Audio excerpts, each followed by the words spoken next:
A warm welcome to everyone joining us today.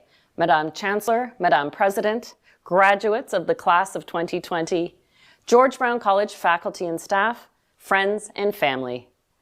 This is a special day for you graduates, and there is absolutely no doubt that this moment will be remembered as you look back at the launch of your careers. I am honored and humbled to have been invited to speak to you today.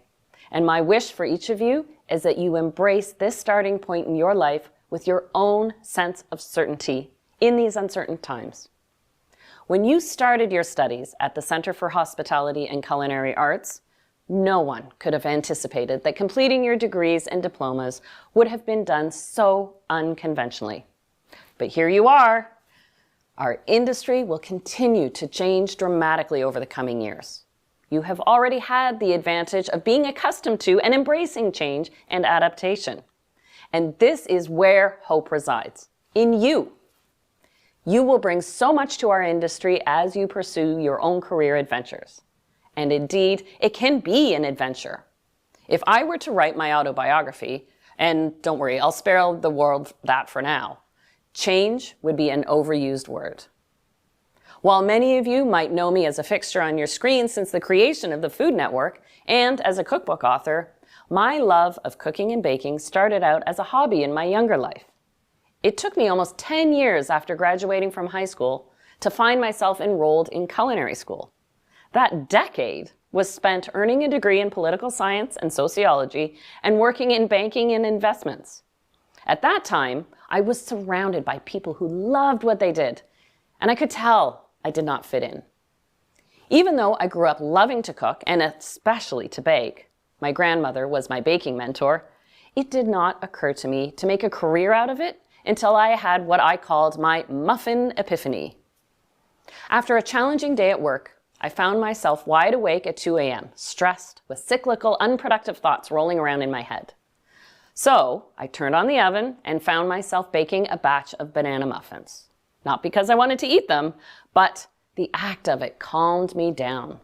And that was my moment of change. It was with certainty that I then went on to have the best adventure, a culinary one, and I am still on that ride.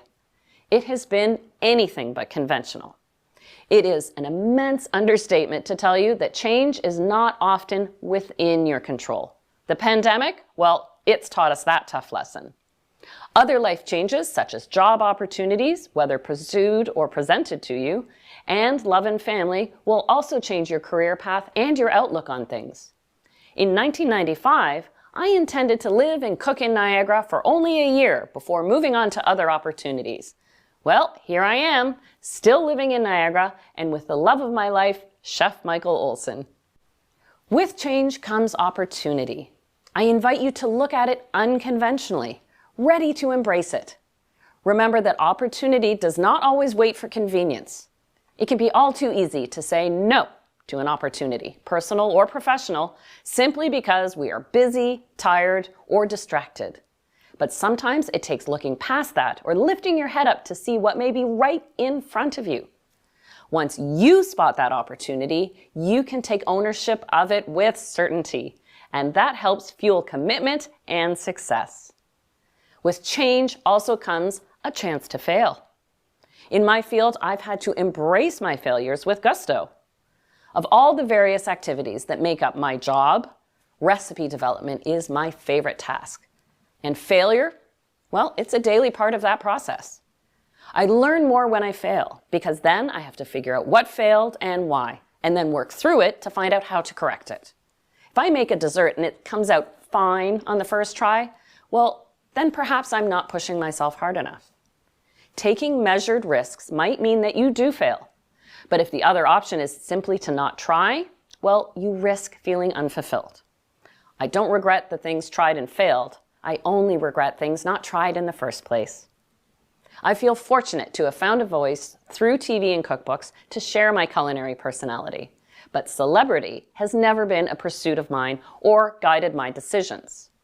Make measuring your own success based on something within your own control, your principles. Keep in mind that celebrity is not decided by you. It is conferred upon you by others, and it can be taken away by others just as easily. Your principles are your own. You control them, and their very existence will help you make those important decisions in life so you can take full ownership of your successes. You have just completed a monumental step by completing your degree or diploma at George Brown College. This means far more than a line added to your resume. Take all of your experiences, all of them, and weave them into your identity. You are now the best equipped generation of the hospitality and culinary arts industry to take on change with confidence and certainty, bringing us into a new era. I can't wait to see what you have in store. Keep it sweet, everyone. My heartfelt congratulations and thank you.